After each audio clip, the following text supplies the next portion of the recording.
Hello, everybody, and thanks for joining our session today on Town Gown Relationships in Greenville.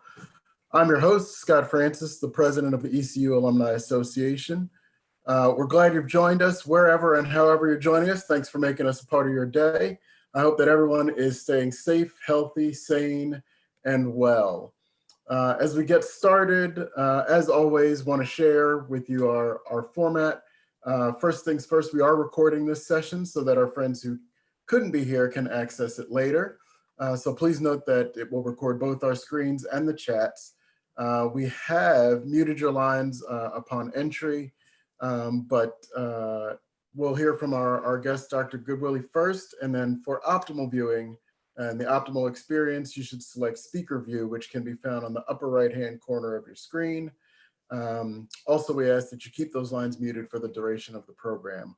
We'll get started, and Dr. Goodwillie has a presentation during which you can ask a question in the chat at any time by clicking on the word bubble labeled chat in the user menu at the bottom of your screen, right about there-ish. Thankful in advance for your patience and understanding as we navigate the ins and outs of the technology. So once again, thank you. A town gown relationship may be something that you've heard of in the past. But sometimes, what does that mean? And how does that look in action?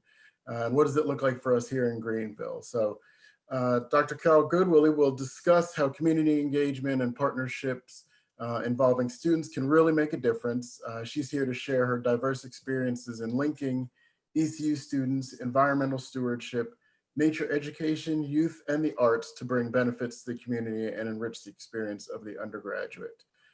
She'll share her expertise with us today, and you'll take away a better appreciation and understanding of the ECU Greenville faculty and student community and how they all work together. And she hopes to share with you her joy and excitement and passion for plants. So let's introduce our guest. Dr. Carol Goodwillie is an associate professor of biology at ECU. Her research interests include the evolution of plant mating systems, community outreach, and service learning.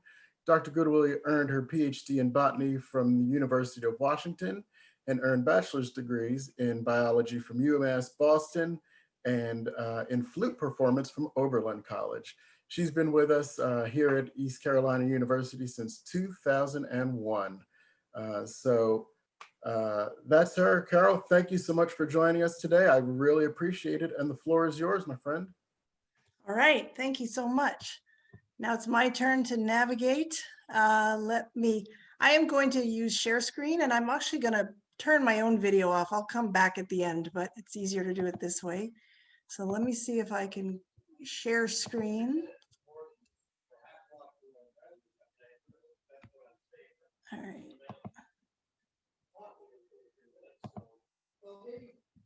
All right.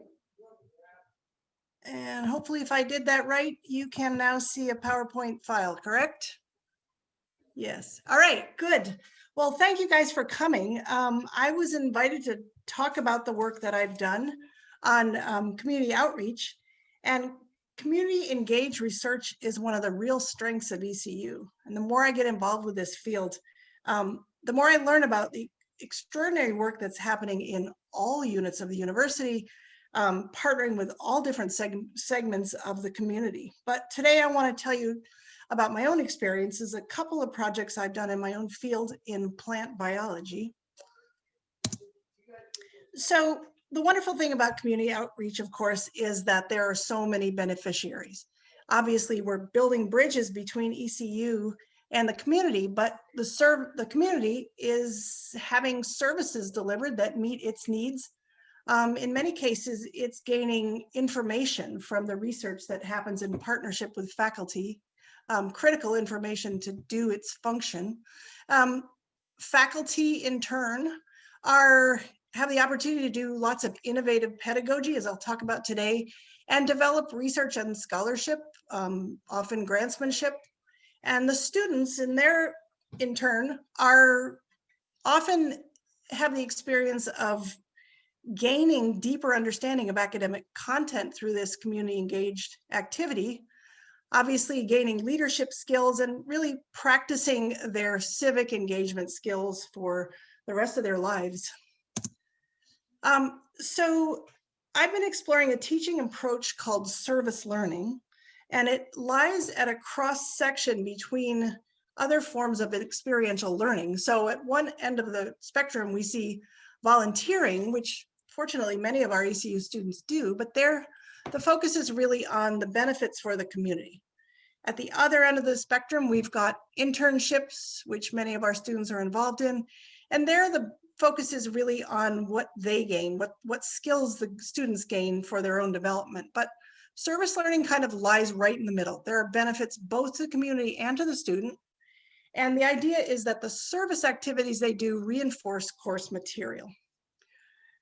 So there are courses can be designated as service learning courses at ECU, and this is happens as a function of the Center for Leadership and Civic Engagement, and also a really active and essential faculty Senate committee, the Service Learning Committee.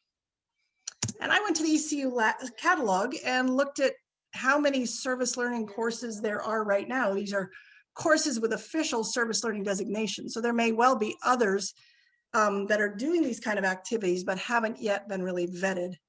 And when I looked out at this list, and here's just a sample, of course, I saw that there's a lot in the fields of communication, social sciences, education, health services.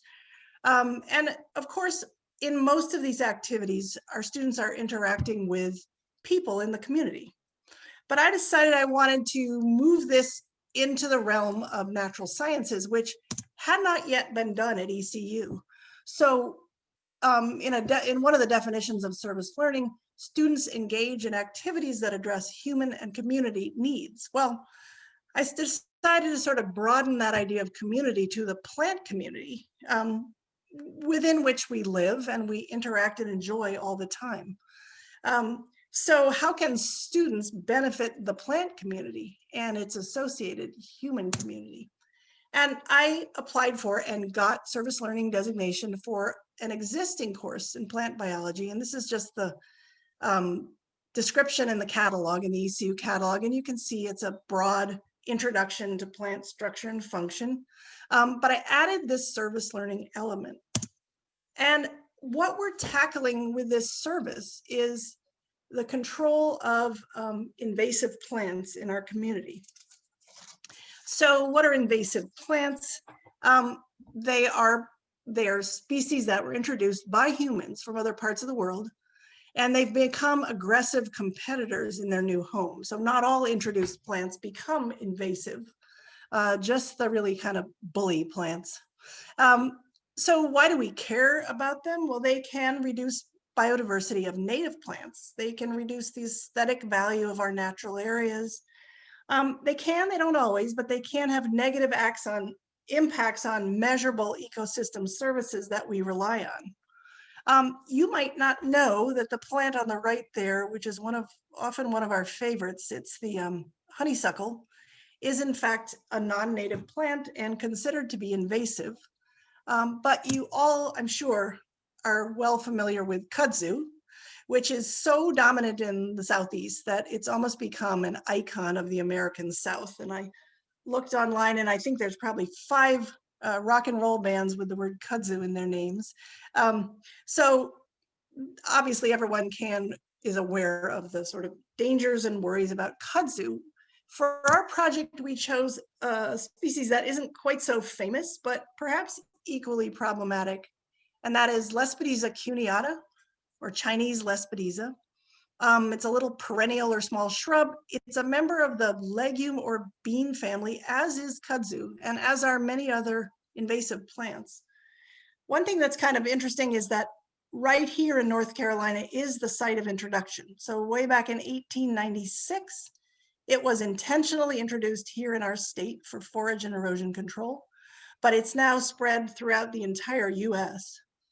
But importantly, when invasions are young and small and early, they can be controlled by simple manual removal. Later, more drastic measures are needed. So this idea came to me back in 2012 when I was walking down the then fairly new South Tar stretch of our Greenville Greenways. And as I hope everyone knows, the Greenways of Greenville are just the jewel of our city. Happily, it is expanding by multiple stretches of walkway every few years, increasingly used by our citizens. So I noticed just a few of these invasive plants along the walkway, and I suspect that they were there because the seeds were present in sand or fill that was used to pave this pathway. So they probably came along maybe from the Piedmont area where there's a lot of this invasive plant. And it occurred to me, why not harness the energy and passions and enthusiasm of undergrads to yank out this invasion before it got too bad. So that's what I did. And in partnership with our community partner who I approached, and they were wildly enthusiastic about it. And I've worked mostly with Dean Foy, who's just been a wonderful partner on this project. He's the park superintendent at Recreation and Parks. Oops, come on. So what do we actually do? Well, the students attend lectures just like every other student, but in time outside of class, in additional time, they're required to attend multiple service sessions where they just work in teams to literally just pull these plants out of the ground and put them in big plastic bags. The Parks Department takes them away later. But you can see that a couple of those students are holding clipboards. And that's because while they're pulling plants out of the ground, they're also collecting data. They're counting every plant that they pull out. And we try to pull out every single plant we see. So this tally turns into a sort of a rough data set on changes in the size of the populations through time.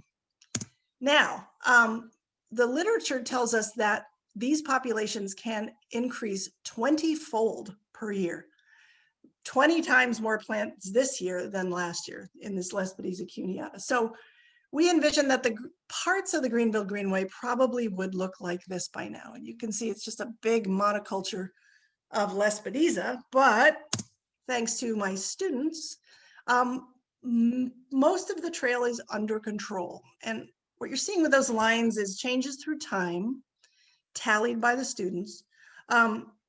And you can see that 2 stretches of the Greenway are really decreasing dramatically and under good control. And then there's that one pesky purple area that we don't really have a handle on, but compare those changes to a 20-fold increase and you'll see that, I think you'll agree with me, we're calling this a success. Even if there's a slight increase, we're still keeping a handle on this invasive species. But what's even maybe more important is what happens when they're not pulling plants out of the ground. So we take breaks every now and then, and I gather them around me, as you can see there, and we look at plants and we talk about the concepts that they learn in class and sort of apply them to real plants in the environment. And they're also introduced to some really cool native plants that you can find on the greenways. And if you enjoy walking, look for these plants there. Spanish moss, which probably everyone's familiar with. It's an epiphyte, meaning it's a plant that grows on another plant. And you might not know that it's a relative of the pineapple. This really cool plant on the lower left is called dodder. It's orange because it is not photosynthetic, because it is a parasite. It is sapping into that plant that it's climbing around. It's attaching to it and getting all the food that it needs from that plant. You're probably all familiar with bald cypress, and there's a water tupelo in there. And the students love to see the very cool morphology of those plants. I got a pretty little swamp mallow here that you can see on that trail. So they really have fun looking at the native plants while they're pulling out the invasives. So just to sum it up, what are the outcomes? Well, for the community, an invasive plant is kept in check. We've maintained the quality of a high quality natural resource that many of our citizens use. One other outcome that we didn't really think about when we planned this partnership is that many of the students in the class weren't even aware of the Greenways. And so this was their first exposure. And what I would hear from them is, oh, I'm now walking my dog there. I'm taking my friends there. My roommate and I go running there. So it's really been fun in that it's brought more students to the Greenways. For me, of course, it's been really fun exploring this new teaching tool. But I've also developed scholarship out of this experience. So collaborating with Heather Vance Chalcraft, who's a science education researcher, we've actually trying to quantify the effects of this approach. So last fall in 2019, I taught 2 sections of the class. One was SL, service learning, and one was not service learning. Everything else, to the extent possible, was kept the same. And we compared pre-post assessments. And what we found was, even though more time was spent on, obviously, we lost a chunk of lecture time to some of the service learning activities. And yet the students had slightly improved comprehension of the basic concepts presented in the class. We also saw greater classroom connectedness. So they expressed sort of more close relationships with their classmates, which we know actually is conducive to better learning.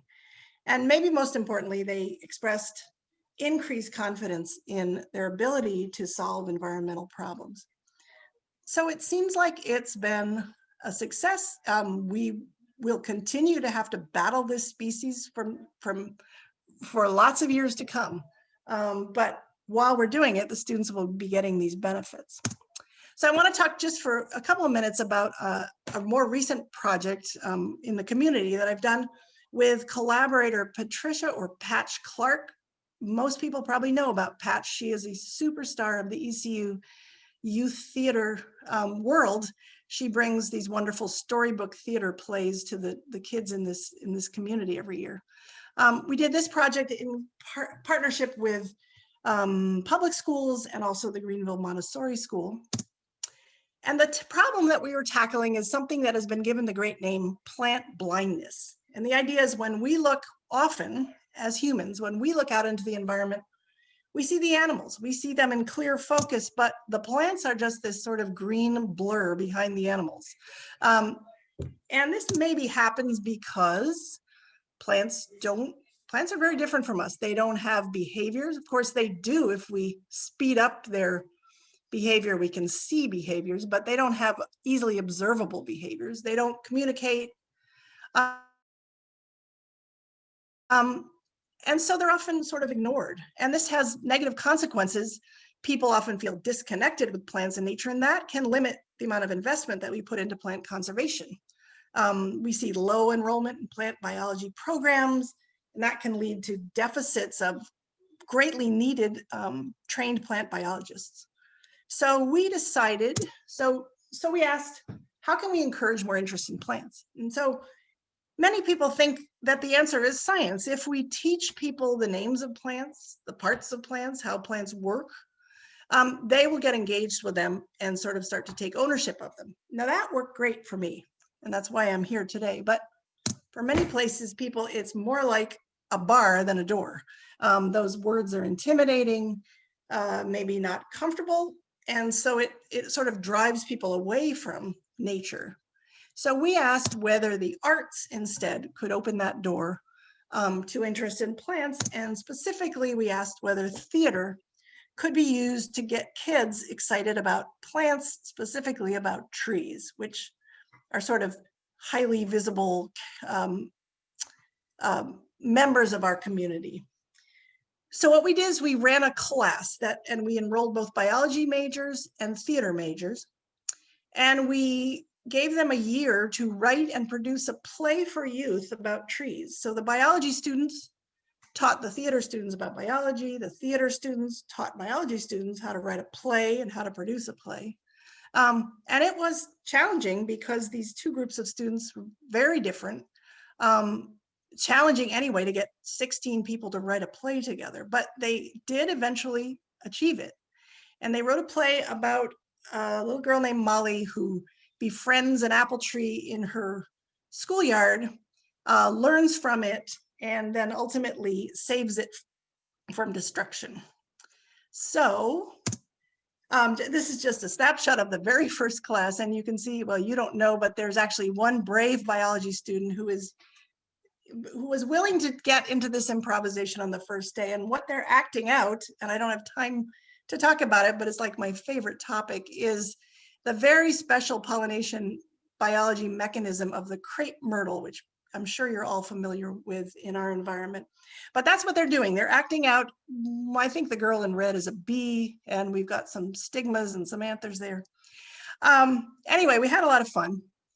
And in the beginning of beginning of March, the rehearsals had begun, costumes and sets designed, performances were scheduled at multiple schools and community venues, and then this happened to all of us. And like everyone else, we had to pivot, and we pivoted, as most everyone else did, to a virtual format. So it wasn't perfect, but we managed to make a virtual Zoom performance of the play, and that was distributed to kids that were learning at home through their schools. And I have like just a 40-second clip if you want to watch just a tiny bit of this play. On the upper left is our tree, and there's Molly, and the bottom is Sam the squirrel, and there's Patch, my collaborator. Oh, hi, Tree. Hi, Molly. Hi, everybody. I am Sam the squirrel, and I need your help. Again?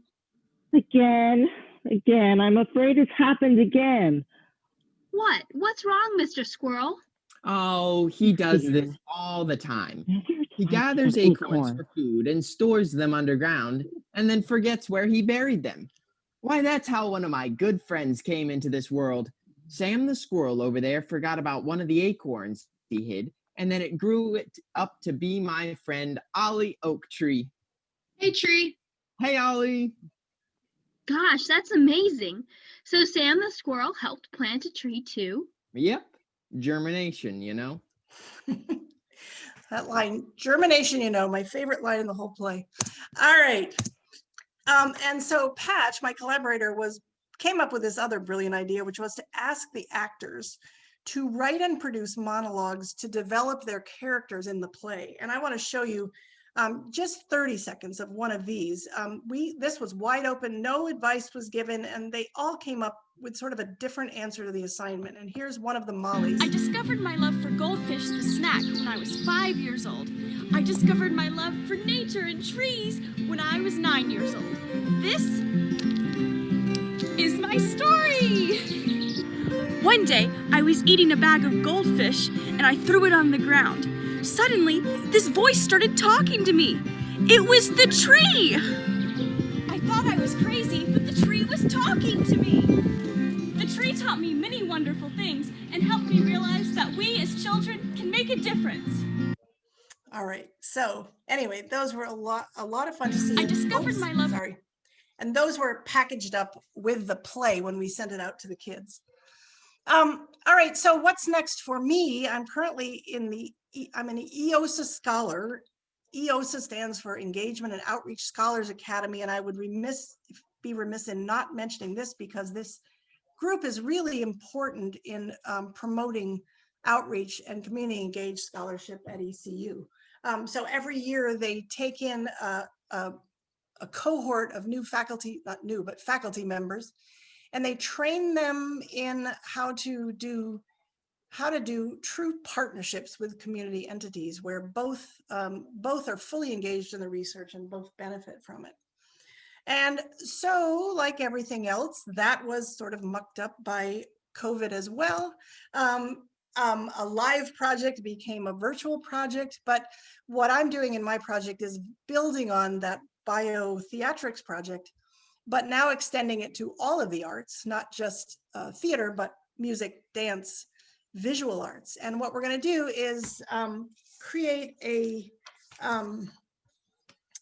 we're going to be engaging the community with plants and trees. So it was to be sort of an outdoor weekend event, but now we'll be inviting students and their families to an interactive web-based event where they can watch performances and learn from scientists and participate in online activities, but they'll also be able to meet these scientists and artists on Zoom during the event.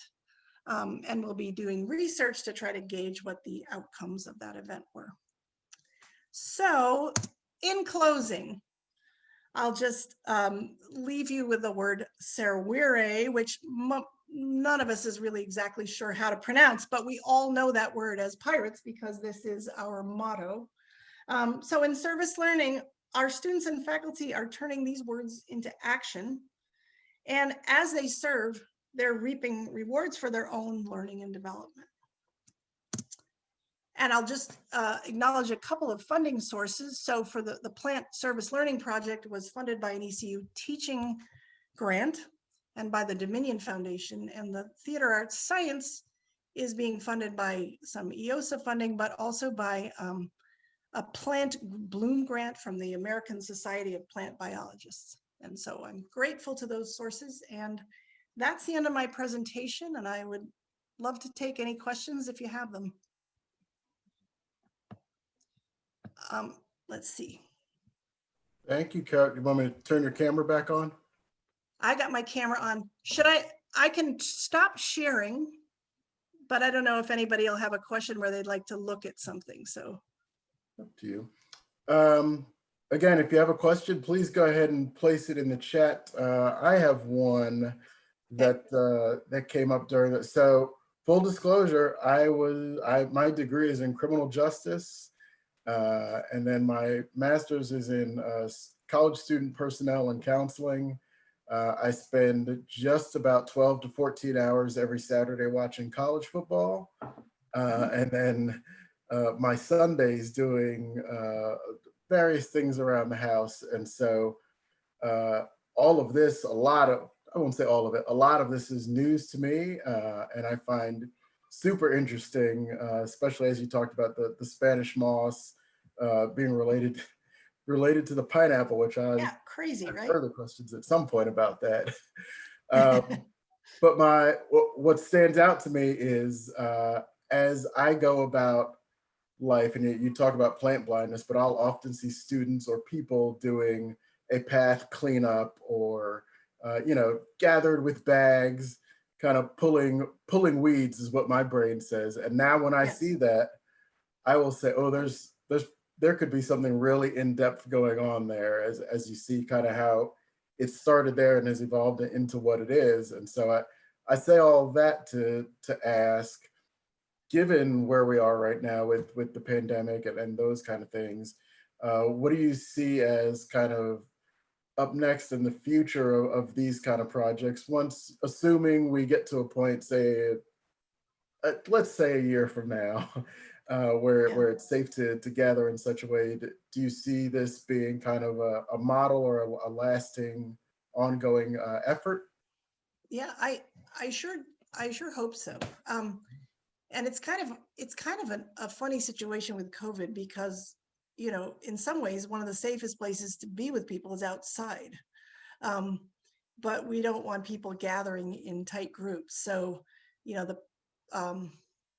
but anyway, I think even right now I could run one of these events with undergraduates safely with masks, and I certainly hope to continue doing it. I mean, I just think to me, there's something about just getting people outside and having them come face to face with a plant that is just really exciting, and it can't be, you can't replace it with a picture, which is unfortunate because now I'm having to do virtual events, but I can't wait till I get back to just being with people outside, because that's where the real magic happens. We've got a question here. What group of students are eligible to participate in the virtual plant performance? Is it only for a certain school, for homeschoolers students far away? Which one? The last part I talked about? Yeah, the virtual plant performance. Yes, the last one. Well, that's a good question. I think we're going to only offer it to, initially, the sort of live event will be offered to the ECU community school, which is within the South Greenville School. But I'm actually hoping, what I'm planning to do is make two versions of it. One version that, I mean, there's going to be a sort of a live version that runs for 2 hours where people will be sitting there, artists and biologists sitting there ready to do Zoom chats with people. But we're going to create another version that can be viewed anytime, that just doesn't have the live interactions, but still has all the interactive experiences and videos and everything. And so that I hope we'll make that broadly available to people. We have another question. Have you seen any negative impact from construction and development in Greenville related to the work you and the students are doing?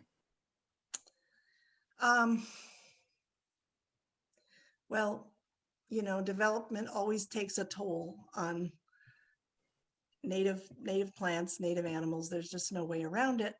To be honest, like, it's one of the things that was comforting to me in Greenville to move here and realize that most of the lands that were being developed were farmlands. Now, that's another sad story, the loss of agricultural land.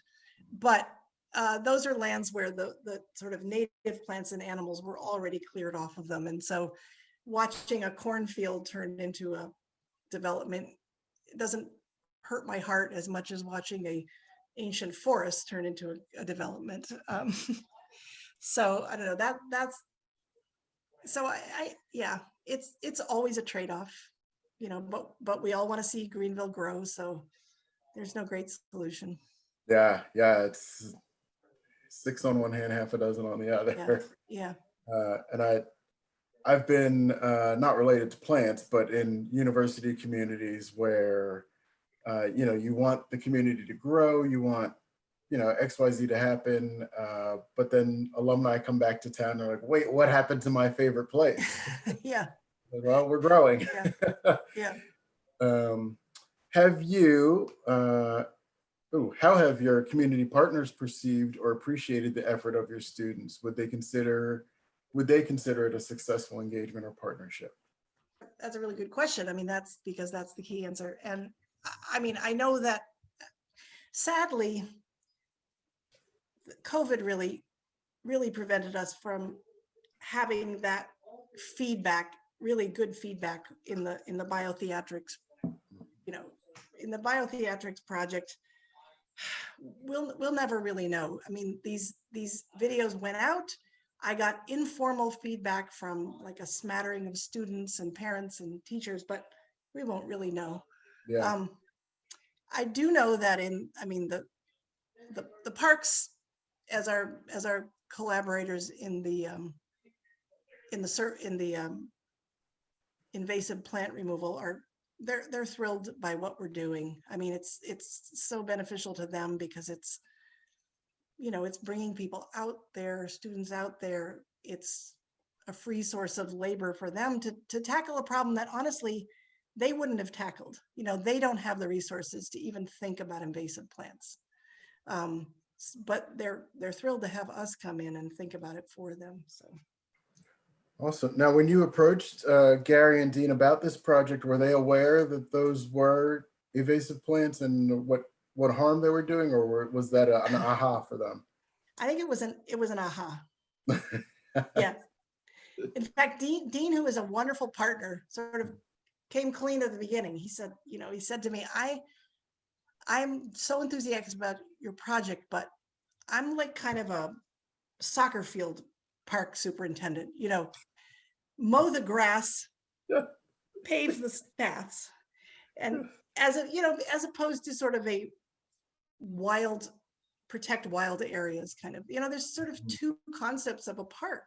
One is to really enjoy nature. One is to get outside and recreate. And so it's actually been fun because he came and talked to my class a few times and he has a different perspective on things. And that's actually been interesting. Yeah. Excellent. So you said at the beginning when you started talking about invasive plants and that honeysuckle was one of them, and so that raised my eyebrows in that, oh, Yeah. I did not know honeysuckle was a bad guy. Yeah. Are there some other examples of popular kind of plants that we might know that fall into that invasive category? You know, and it's interesting because of course there's degrees of invasiveness in the sense of how, how bad are they? And honeysuckle is not as aggressive as kudzu, obviously. Other things, I'm trying to think of other things you might have. One that's coming in, it's really scary right now, is something that has the common name of either gripeweed, which I love, GRIPE, like you gripe about it, gripeweed, or chamber bitter. And I'll bet you most people have seen that in their lawn, but I couldn't really describe it in the way that you would necessarily know you'd seen it. Another one that we don't really, that is sort of mildly invasive is mimosa, which probably people know. Do you know mimosa trees with the very beautiful feathery leaves and then puffy little pink flowers on them? They're all around town, but again, they're not as concerning as some, but they certainly are non-native and they are escaping into the wild. Interesting. Yeah. Okay. Well, if anybody else has any additional questions, please feel free to throw them in and we'll maybe shoot one off as we run out of time here. I want to get to know Carol a little bit more and give you some rapid fire questions, if that's all right. All right, I am ready. All right. Can you tell us some of your favorite things to do or places to go here in Greenville? Well, you can kind of imagine, right? What I just like to go outside and walk. I love to go. It's not Greenville, but my favorite place around here is Goose Creek Park, which is just the other side of Washington, Little Washington. Yep. And that is absolutely spectacular. Excellent. And I will say I'm still relatively new here. Go enjoy that. Please go to that park. Beautiful, like boardwalk trails, really fun. Favorite study or experiment or bit of research? So I would say the most exciting thing I ever did was to name a new species, to discover and name a new species. And I'll probably never do that again. So that was pretty exciting. And what species was that? This is out in California. Yeah. But it's a little wildflower and we got to pick the name. We called it Leptosiphon jepsonii, named after a famous botanist. Nice. Nice. Yeah, it was really exciting. Very cool. Favorite book? Changes probably all the time. Right now, the book that recently blew me away again is Grapes of Wrath, which I don't even think I read it in high school. I read it recently and I just loved it. Excellent. And how about a favorite tool or app that you've been using? It could be app, kitchen tool, garage tool, whatever. It's right there. I could bring it over. A big an iron tortilla press, like a wrought iron tortilla press. Yeah. Oh my gosh, those are fun. They make a mess, but a lot of fun. Now, how do you heat that? You don't heat it. You just use it to press it, and then you take the tortilla and you heat it in an iron pan. Excellent. Yeah. Okay. Yep. Okay.